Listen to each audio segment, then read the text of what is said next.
Of actor Jussie Smollett continues tomorrow in Chicago.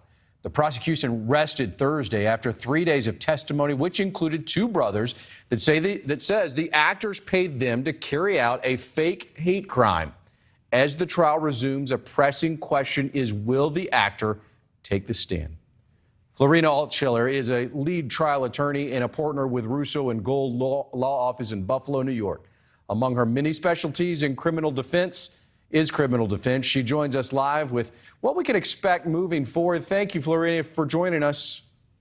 Thanks for having me. So this is a case that really gripped the nation, starting with what was thought of as a hate crime turned into a staged attack, and now Smollett is on trial. What will happen in week 2 of these proceedings? Well, if he stands any chance of acquittal, he has to take the stand and he has to convince the jury that he's credible and that this was not a hoax. That's a pretty high bar, especially in light of all of the evidence against him, including the video evidence that really contradicts what he previously said and how he framed this to have occurred. Florina, Smollett's attorney has said that his client is the, quote, real victim. Will that have to be proven in court? And you kind of mentioned it, but I want to go a little bit further there. Is there going to have to be some proof of possibly a real attack happening?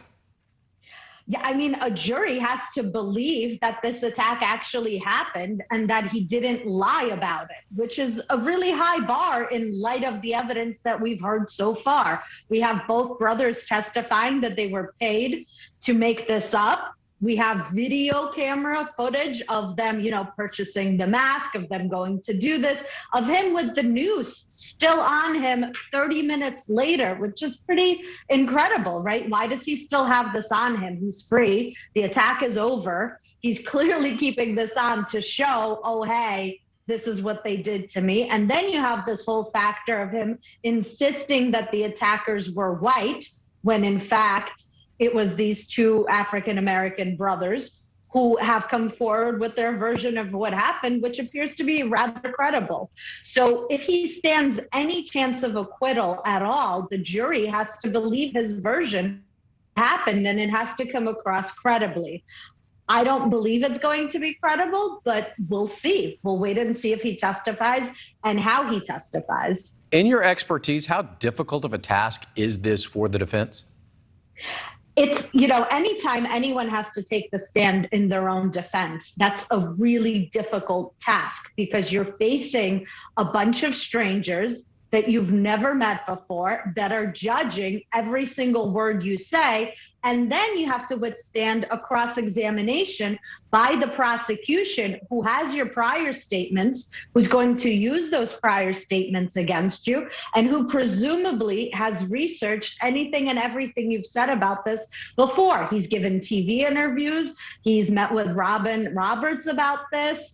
There's text messages, there's phone records, and all of that is going to be used against him on cross-examination. So it is a very difficult thing to withstand and to come across convincingly so in light of a cross-examination. And you think it's critical that Smollett does take the stand in his own defense, correct?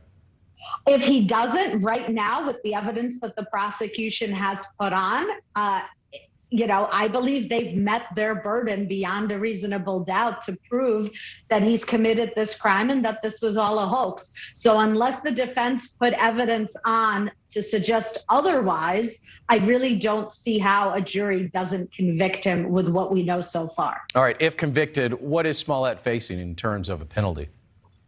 Well, in Illinois, he's facing 1 to 3 years in jail for the felony as charged. That being said, a judge could be lenient on him. A judge could consider the fact that he has no prior criminal record, and the judge could, under the sentencing guidelines, go on the low end and could even sentence him to probation with community service.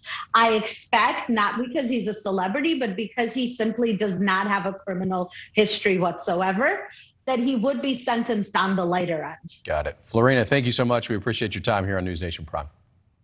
Thank you for having me. Thanks for watching. Click the red subscribe button below so you can get more of NewsNation's fact-driven, unbiased coverage.